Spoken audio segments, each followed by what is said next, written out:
Hello students, आज हम लोग पढ़ेंगे स्मृति।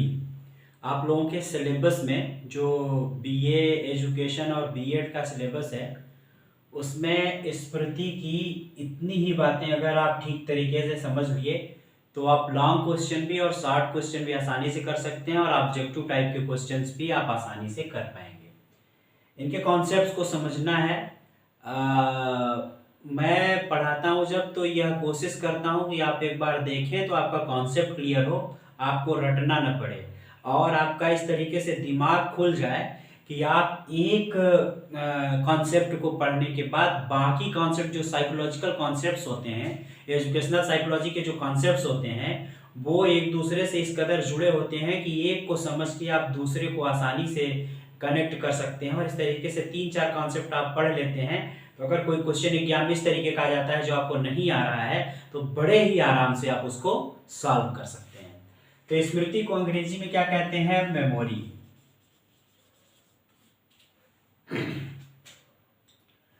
मेमोरी की अगर हम परिभाषा की बात करें कि मेमोरी है क्या, हर व्यक्ति को स्मृति है, मेमोरी सबके पास है, हर कोई व्यक्ति उसका यूज करता है।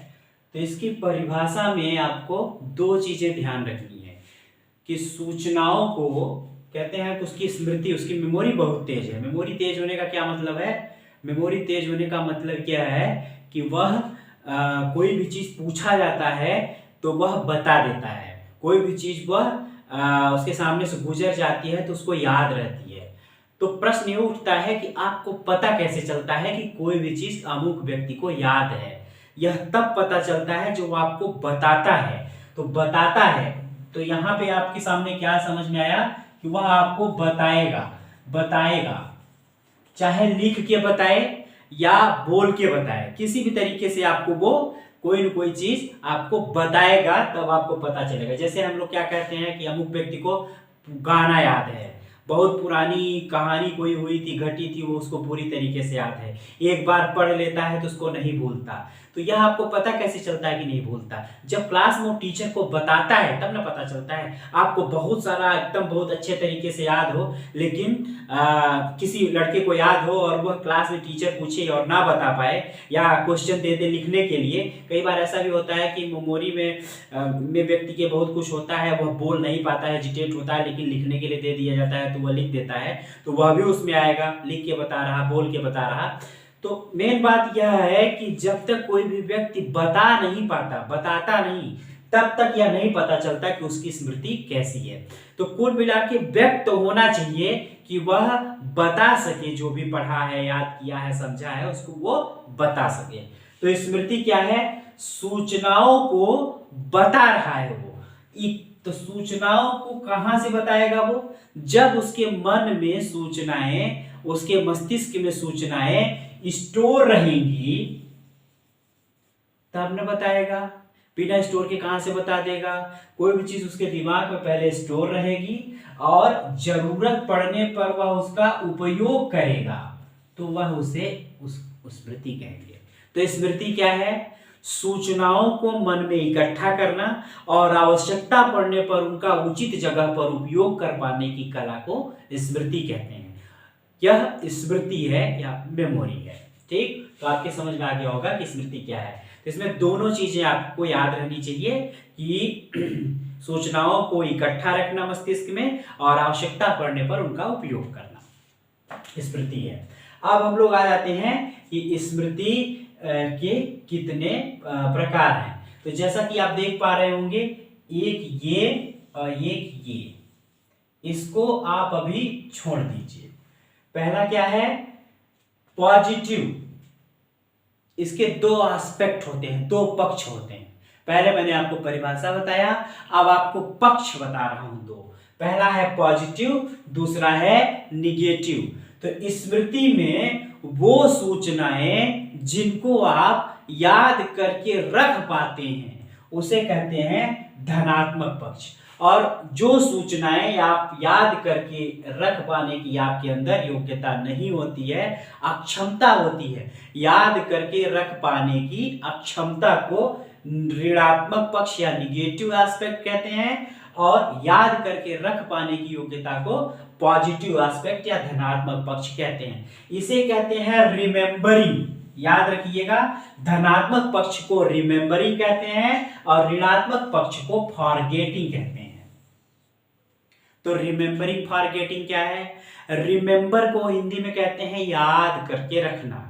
याद करके रखने से क्या मतलब है? जब कोई सूचना एनवायरनमेंट से आपके दिमाग में जाती है और वह आपके दिमाग में ज्यादा दिन तक बनी रहती है, आपके अनुभव में वह बनी रहती है और आप उसको क्लासिफाई कर लेते हैं, कैटेगराइज कर लेते हैं, या इमोशन से अपने जोड़ लेते हैं, या अपने अनुभव पूर्व अनुभव से इस तरह जोड़ लेते हैं। कोई भी फंक्शन आप उसके साथ कर सकते हैं कि वह आपको कुछ ज्यादा दिन तक याद रहती है, तो उसे रिमेम्बरिंग कहते हैं।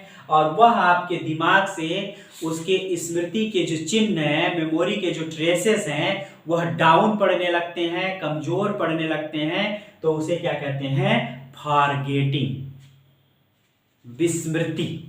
तो यह दो पक्ष हुए।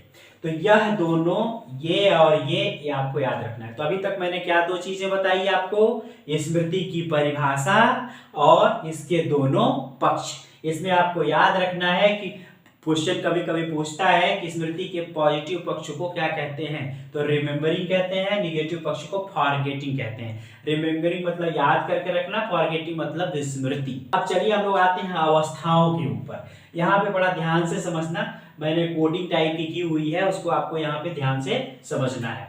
तो देखिए इसकी अवस्थाएं कितनी है? अवस्थाएं हैं 3। कौन कौन सी? संकेतन, संचयन, रिट्राइवल या पुनः प्राप्ति। इनकोडिंग, स्टोरेज और रिट्राइवल। तो इनकोडिंग क्या है? तो इंग्लिश में कहते हैं इनकोडिंग। इन दोनों का हिंदी इंग्लिश आपको याद रखना है, क्योंकि कई बार अंग्रेजी को ही संकेतन न लिखे इनकोडिंग लिख के पूछ लेता है। इनकोडिंग क्या है? इन्वायरमेंट से सूचनाएं जब आपके दिमाग में जाती हैं तो उनका चिन्ह बनता है, जिसको मेमोरी ट्रेसेस कहते हैं, स्मृति चिन्ह। इस इन्वायरमेंट से या वातावरण से सूचनाओं का आपके मस्तिष्क में जाना और मस्तिष्क में उनका एक चित्र का बनना, एक ट्रेस का बनना, एक चिन्ह का बनना क्या कहलाता है? संकेतन। यही आपको डायरेक्ट इतना याद रखना है। संकेतन में 4 चीजें जिम्मेदार हैं। पहला अटेंशन, जिसको कहते हैं ध्यान। दूसरा है रिहर्सल। रिहर्सल आप लोगों को पता है, बार बार उसी चीज को करना। इलेबोरेशन, इलेबोरेशन क्या कहते हैं? विस्तारण। और अगला है ऑर्गेनाइजेशन, संगठन। तो देखिए अब इनको समझिए। संकेतन क्या है? स्मृति चिन्ह का दिमाग में बनना, कोडिंग का बनना, कोड का बनना। तो इसमें क्या है? किन चीजों का आपके दिमाग में स्मृति चिन्ह बनेगा? जिनके ऊपर आप ध्यान देंगे। बिना अटेंशन के स्मृति चिन्ह नहीं बनेगा, आपका ध्यान उस पे जाएगा। कई बार क्या होता है, आप किसी रोड से जाते रहते हैं, अगल बगल उस रोड के बहुत सारे स्टिमुलस रहते हैं, लेकिन आपके दिमाग में उसका स्मृति चिन्ह नहीं बनता है। थोड़ा बहुत ध्यान जिस पे जाता है उसका थोड़ा बहुत स्मृति चिन्ह बहुत कम सेकंड के लिए, सेकंड के 100वें हिस्से, 1000वें हिस्से के लिए बनता है, नहीं तो नहीं बनता है। तो ध्यान जाना बहुत ज्यादा जरूरी है। हमारे इस एनवायरनमेंट में लाखों करोड़ों चीजें हैं, लेकिन सबके ऊपर हमारा ध्यान नहीं जाता है। जिन चीजों के ऊपर हमारा ध्यान जाता है उन्हीं के चिन्ह हमारे दिमाग में बनते हैं। तो ध्यान जाना जरूरी है। दूसरा है रिहर्सल। ध्यान चला गया तब भी स्मृति चिन्ह ज्यादा देर तक नहीं टिकेगा। ज्यादा देर तक स्मृति चिन्ह को टिकाने के लिए जरूरी है कि आप रिहर्सल करें। रिहर्सल मतलब उस चीज को बार बार अपने दिमाग में चलाएं, उसका मनन करें, उसके ऊपर चिंतन करें। तीसरा है इलेबोरेशन। इतना नहीं, उसी के बारे में चिंतन करें। जब पूर्व अनुभव, इलेबोरेशन का क्या मतलब है? विस्तारण। विस्तार आप किसी चीज को कब देते हैं? जैसे मैं आपको अभी पढ़ा रहा हूं, यह चीज आपके दिमाग में जा रही है, तो आप इसको सिर्फ उतना ही दिमाग में नहीं स्टोर करेंगे, इसका स्मृति चिन्ह आपके दिमाग में सिर्फ बनेगा जितना मैं बता रहा हूं। आप अपने पास्ट अनुभव से, पूर्व अनुभव से, जो आपने इसके पहले सीखा है और अभी जो मैं बता रहा हूं, इन दोनों को जोड़ेंगे और अपने आप उसके स्मृति चिन्ह में, आपके मन में जो इसकी इमेज बनेगी, जो उसकी समझ बनेगी, वो ज्यादा होके बनेगी। इसे कहते हैं विस्तारण। अब विस्तारण होने के बाद आप क्या करते हैं? सूचनाओं को वर्गीकृत करते हैं और वर्गीकृत करने के बाद आप उसको ऑर्गेनाइज करके संगठित करके अलग अलग हिसाब की सूचनाओं को अलग अलग जगह पे रख देते हैं और यहां से अगली प्रोसेस आ जाती है संचयन की, स्टोरेज की। मतलब जैसे ही आप ऑर्गेनाइज कर लेते हैं सूचनाओं को, ऑर्गेनाइज या संगठित करने के बाद वह आपके दिमाग में स्टोर हो जाता है, इसे कहते हैं संचयन। और संचयन के बाद अगला है पुनः प्राप्ति या रिट्राइवल। रिट्राइवल का क्या मतलब है? आपको जब जरूरत हो तब आप उसका उपयोग कर सकें, याद कर सकें, रिकॉल कर सकें, रिकॉल पुनः प्राप्त कर सकें उसे, इसे कहते हैं रिट्राइवल। एक एग्जांपल से समझते हैं। मान लीजिए कि आपके सामने कोई भी मान लीजिए कोई बच्चा है, वह भारत के राज्य जितने हैं और केंद्र शासित प्रदेश जितने हैं उनका नाम याद करने के लिए उसको दिया जाता है। जैसे उसके सामने राज्यों का नाम, केंद्र शासित प्रदेशों का नाम दिया जाएगा, वह अपनी इन दोनों आंखों से देखेगा और जैसे ही देखेगा, प्रत्यक्षण करेगा उसका, वैसे ही उसके दिमाग में उन राज्यों के मेमोरी ट्रेसेस दिमाग में बनेंगे। उसको जैसे ही बनेंगे मतलब उसने ध्यान दिया, फिर उसका रिहर्सल करेगा। रिहर्सल क्या करेगा? वो बार बार उन नामों को वह पढ़ेगा, जिसे रिहर्सल कहेंगे। रिहर्सल करने के बाद क्या करेगा? कहीं न कहीं वो इस तरीके से उसको जोड़ेगा। जैसे अगला क्या है? इलेबोरेशन। इलेबोरेशन में क्या होगा? कई बार पढ़ने के बाद वो कैसे जोड़ेगा कि उत्तर प्रदेश की राजधानी लखनऊ है, उत्तर प्रदेश एक राज्य है, तो वो क्या करेगा? इसको इलेबोरेशन करने के लिए, विस्तारण करने के लिए क्या कहेगा? किसी न किसी रिश्तेदार जो उसका लखनऊ में रहता है, चाहे नानी रहती हो, चाहे मौसी रहती हो, या कभी वो घूमने गया हो, पार्क वगैरह में गया हो, तो वो क्या करेगा? उस सूचना को विस्तारित करने के लिए, इलेबोरेट करने के लिए क्या करेगा? अपने वह जो पढ़ रहा है उन सभी सूचनाओं को उस जगह से जोड़ने का प्रयास करेगा, अपने आप वह विस्तारित हो जाएगा। और विस्तारित होने के बाद वह प्रत्येक सूचना को किसी न किसी घटना से जोड़ के, प्रत्येक राजधानी किसी न किसी घटना से जोड़ के उसको संगठित करेगा और वह स्टोर हो जाएगा उसके दिमाग में काफी देर के लिए। अब मान लीजिए 4-6 दिन बाद उससे पूछा जाता है कि तुमने जो राजधानी जो तुम केंद्र शासित प्रदेश और राज्यों का नाम याद किए थे या राजधानियों का नाम याद किए थे, वो तुम बताओ। तो अगर वह उनको रिकॉल कर लेता है, तो इसे कहते हैं पुनः प्राप्ति। अर्थात आवश्यकता पड़ी तो उसने उसकी पुनः प्राप्ति कर ली। चलिए अब देखिए, उसके बाद क्या बोलते हैं, हम लोग आते हैं टाइप्स के ऊपर। देखिए अब हम लोग आते हैं टाइप्स के ऊपर। स्मृति के प्रकार कितने हैं? चलिए प्रकार पे बात करते हैं। सबसे पहला है संवेदी स्मृति या सेंसरी मेमोरी, जिसको क्या कहते हैं? Sensory memory. सेंसरी मेमोरी की सिर्फ एक चीज आपको जिंदगी भर याद रखना है कि संवेदी क्या है? कोई भी चीज आपके संवेदना में जाती है। जैसे अभी मैंने एक एग्जांपल दिया था आपको, क्या एग्जांपल दिया था? कि कोई भी चीज आपके अटेंशन में जब आती है तभी वो आपके संवेदना में आती है। तो कई बार ऐसा होता है कि बहुत सारी चीजों के ऊपर बहुत ज्यादा अटेंशन नहीं दे पाते हैं, थोड़ी देर के लिए वो हमारे दिमाग में या स्मृति चिन्ह में बात आती है, उसके बाद वह हट जाती है। तो जिस स्मृति में सूचनाएं 1 सेकंड से भी कम समय के लिए हमारे दिमाग में चिन्ह बना पाती हैं, उसे संवेदी या सेंसरी स्मृति, सेंसरी मेमोरी कहा जाता है। उसके बाद दूसरा है STM, short term memory. Short term memory का क्या मतलब है? लघुकालिक स्मृति। इसके पहले अभी संवेदी स्मृति में 2 चीजें छूट गई हैं। यहाँ पे आप एरो देख रहे होंगे, मैंने बना के लिखा है आइकोनिक और इकोइक। आइकोनिक कहते हैं क्या? प्रतीकात्मक। आइकोनिक क्या है? प्रतीक, आइकन से बनाएंगे। आइकन क्या था? मैंने आपको बताया था कि कोई चित्र। तो आइकोनिक या चित्रात्मक या प्रतीकात्मक, इसमें जो संवेदी स्मृति में जो सूचना ट्रेस बनती है वह चित्र के रूप में जब बनती है, बहुत इंपॉर्टेंट है, इसको आपको याद रखना है। आइकोनिक क्या है? वह स्मृति जो आपके दिमाग में चित्र के रूप में या प्रतीक के रूप में बनती है, उसे आइकोनिक या प्रतीकात्मक या चित्रात्मक स्मृति कहते हैं। यह संवेदी स्मृति का प्रकार है। उसके बाद दूसरा है इकोइक। इकोइक क्या है?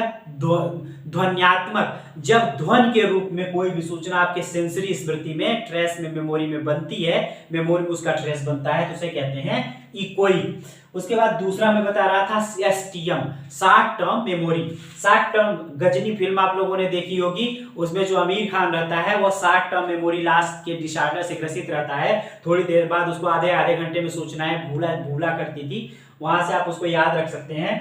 शॉर्ट, यहाँ पे परिभाषा इसकी थोड़ी सी दूसरी है। शॉर्ट टर्म मेमोरी जो है, इसमें क्या होता है कि जो व्यक्ति है वह 20 से 30 सेकंड के लिए सूचनाओं को अपनी स्मृति में रख पाता है। उसके बाद वह सूचना जब भूल जाती है, इस तरीके की जो सूचनाएं होती हैं, इस तरीके की स्मृति जो वर्क करती है उसे शॉर्ट टर्म स्मृति, शॉर्ट टर्म मेमोरी कहते हैं। एग्जांपल आपको बताते हैं, जैसे हम लोग क्या करते हैं कि किसी को मोबाइल नंबर बताते हैं 82 415 88 413, तो जब हम उनको इस तरीके से बता देते हैं तो वो डायल करते रहते हैं, कहते हैं 82 415, मतलब पूछते हैं कि आगे बताओ क्या है। इसका साफ मतलब है कि अगर 10 अंक का मोबाइल नंबर उनको एक बार बताया जाता है तो थोड़ी देर के लिए 20 से 30 सेकंड के लिए उनके दिमाग में वो रहता है, उनको ये लगता है कि मुझे तो याद हो गया है, लेकिन उनको दोबारा पूछना पड़ता है। इसका साफ मतलब है कि वह स्मृति इनके दिमाग में सिर्फ 20 से 30 सेकंड के लिए रुकती है और उसके बाद वह गायब हो जाती है। इसलिए दोबारा पूछना पड़ता है कि तुम नंबर दोबारा रिपीट करो, तब मैं डायल कर पाऊंगा। उसके बाद तीसरा है लॉन्ग टर्म मेमोरी, जिसको कहते हैं दीर्घकालिक स्मृति। एसटीएम को क्या कहेंगे? लघुकालिक स्मृति। एलटीएम को क्या कहेंगे? दीर्घकालिक स्मृति। तो दीर्घकालिक स्मृति में क्या है कि कोई भी सूचना जो कम से कम तो 30 सेकंड के लिए स्टोर रहेगी ही, अधिकतम लाइफ टाइम कितने भी दिन के लिए स्टोर रह सकती है, उसे कहते हैं दीर्घकालिक स्मृति। अब दीर्घकालिक स्मृति के दो प्रकार हैं, एक आप देख पा रहे होंगे घोषणात्मक और दूसरा है अघोषणात्मक। घोषणात्मक डिक्लेरेटिव, अंग्रेजी में क्या कहेंगे? डिक्लेरेटिव। और अघोषणात्मक को क्या कहेंगे? Non declarative. तो इसमें आपको ध्यान ये रखना है कि व्यक्ति के दीर्घकालिक स्मृति में बहुत सारी स्मृतियां ऐसी होती हैं जिनको वह स्पष्ट बता पाता है और जिनको वह स्पष्ट रूप से बता नहीं पाता। तो इसलिए इसको क्या कहते हैं? स्पष्ट भी कहते हैं और अघोषणात्मक को अस्पष्ट भी कहते हैं। तो ध्यान रखिएगा, इनका बहुत ज्यादा पूछा जाता है। जैसे एलटीएम में पूछ दिया जाएगा, एलटीएम के दो प्रकार कौन कौन से हैं? तो डिक्लेरेटिव और नॉन डिक्लेरेटिव। अंग्रेजी भी आपको याद रखना है, हिंदी भी याद रखना है, घोषणात्मक और अघोषणात्मक। से याद ऐसे कर सकते हैं कि जैसे मान लीजिए हम लोगों की जिंदगी में, हर किसी की जिंदगी में बहुत सारी दुखद घटनाएं और ऐसी ऐसी चीज घटी हुई होती हैं जिनको हम स्पष्ट रूप से घोषणा नहीं कर पाते, स्पष्ट रूप से बताना नहीं चाहते। उस तरीके की स्मृति को क्या कहते हैं? घोषणात्मक स्मृति। और वह स्मृति जिनको हम आसानी से घोषणा कर देते हैं, जिसको हम नहीं बताना चाहते उसको अघोषणात्मक स्मृति कहते हैं, और जिसको हम स्पष्ट रूप से बता देते हैं कि हमारे साथ ऐसा ऐसा हुआ था बिना किसी हेजिटेशन के, बिना किसी संकोच के, तो उसे घोषणात्मक स्मृति कहते हैं। इसको एक्सप्लिसिट भी कहते हैं। घोषणात्मक को स्पष्ट का अंग्रेजी है एक्सप्लिसिट। ये भी आपको याद रखना है, कई बार टेट वगैरह, सी टेट वगैरह में पूछ देता है कि एक्सप्लिसिट स्मृति कौन सी होती है, किस स्मृति का प्रकार है। तो एक्सप्लिसिट मतलब स्पष्ट और इम्प्लिसिट मतलब अस्पष्ट, अघोषणात्मक, नॉन डिक्लेरेटिव। तो इसमें समझना है, नाम इनके अलग अलग हैं, इनकी इंग्लिश टर्म आपको की टर्म याद होने चाहिए। बस मेन चीज आपको इतना याद रखना है कि जो घोषणात्मक है उसमें हम स्पष्ट रूप से बता पाते हैं और अघोषणात्मक में हम संकोच करते हैं और अपनी चीजों को नहीं बता पाते हैं। मेन चीज इसमें जो बताई थी हमने कि एलटीएम में क्या है, कम से कम कोई भी सूचना 30 सेकंड तो रहेगी ही, लाइफ टाइम भी वह आपको याद रह सकती है। जितनी भी दुखद चीजें होती हैं, जैसे किसी की बेइज्जती कर दी जाए सोसाइटी में, चौराहे पे किसी को मार दिया जाए, कोई व्यक्ति कोई इमोशनल चीज होती है, इस तरीके की चीजें जिंदगी भर याद रहती हैं, जो दुख देती हैं, दर्द देती हैं, या खुशी की कोई चीज होती है, तो यह सारी चीजें होती हैं जिंदगी भर याद रहती हैं, सब लॉन्ग टर्म मेमोरी में या दीर्घकालिक स्मृति में रहती हैं। उसके बाद आप देख पा रहे होंगे कि एक मनोवैज्ञानिक हुए हैं टूल बिंग। टूल बिंग ने दो तरीके की मेमोरी बताई है, ये भी आपको याद रखनी चाहिए। एक है एपिसोडिक, प्रासंगिक मेमोरी। एपिसोड आप लोगों को पता है, एपिसोड सीरियल्स में आते हैं, स्टार प्लस में आपने देखा होगा, उन्हें क्या कहते हैं? एपिसोड। एपिसोड का मतलब होता है प्रसंग।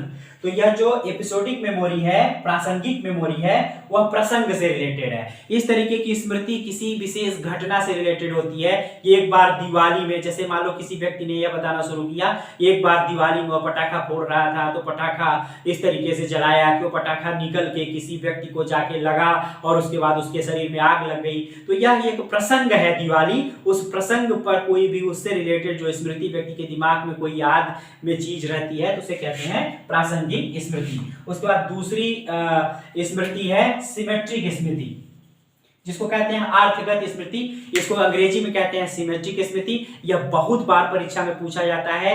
प्रकारों में नॉर्मली 3 ही प्रकार लोग याद रखते हैं, sensory, short term, long term, लेकिन ये जो अंदर जो इसके सब टाइप्स हैं उनको भी आपको याद रखना है अगर आपको सीटेट और टेट में और बाकी कंपटीशन के एग्जाम्स में गलती नहीं करनी। तो इसको सिमेट्रिक स्मृति, सिमेट्रिक मेमोरी कहते हैं। इसको हिंदी में अर्थगत स्मृति कहते हैं। जैसा कि नाम से ही समझ में आ रहा है कि वह स्मृति जो कोई न कोई स्पष्ट रूप से एक अर्थ लिए होती है उसे अर्थगत स्मृति कहते हैं। जैसे कैट का एक अर्थ है बिल्ली, 2 धन 2 का अर्थ है 4। इस मतलब कुछ नियमों में बंधी हुई स्मृति जिसमें हर शब्द का कोई न कोई अर्थ है, तो उससे व्यक्ति को क्या रहता है, याद रहता है। ये लॉन्ग टर्म मेमोरी में ही रहती है। जैसे प्रसंग आपके लॉन्ग टर्म मेमोरी में रहता है, किसी विशेष ओकेजन, किसी अवसर पर कोई घटना घटी होती है तो आपके लिए जिंदगी भर याद रहती है, लॉन्ग टर्म मेमोरी में रहती है। वैसे ही जो अर्थगत स्मृति होती है, किसी शब्द का अर्थ, किसी कॉन्सेप्ट का अर्थ, किसी नियम का अर्थ, कोई नियम,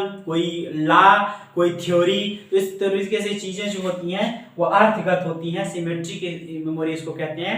अपने आप में वो हर एक चीज जो शब्द होते हैं वो अपने आप में एक अर्थ लिए होते हैं। जैसे कैट मतलब बिल्ली, 2 धन 2 बराबर 4, तो इसे कहते हैं अर्थगत मेमोरी, अर्थगत स्मृति। तो यह मेमोरी की इतनी ही चीजें हैं। इतना भी अगर आप कर लेते हैं तो यह ये कॉन्सेप्चुअल चीजें हैं। अगर इतना कॉन्सेप्ट आपको क्लियर रहेगा, मुझे नहीं लगता है कि किसी भी कंपटीशन में या डिस्क्रिप्टिव आंसर्स भी जो बीएड के बच्चे हैं लिखते हैं, अगर डिस्क्रिप्टिव आंसर्स भी लिख रहे हैं तो इसको आप आंसर फॉर्मेटिंग करके, टाइप्स बना के, अवस्थाएं बना के, स्मृति की परिभाषा लिख के, विशेषता लिख के, आराम से आप उदाहरणों की व्याख्या करते हुए आराम के साथ इसमें डिस्क्रिप्टिव आंसर 10-15 नंबर में आराम से लिख सकते हैं। तो अगर इसमें कोई भी चीज स्मृति में छूट रही हो और आपको लगता है कि ये क्या होती है तो आप आराम से कमेंट बॉक्स में पूछ सकते हैं। Thank you.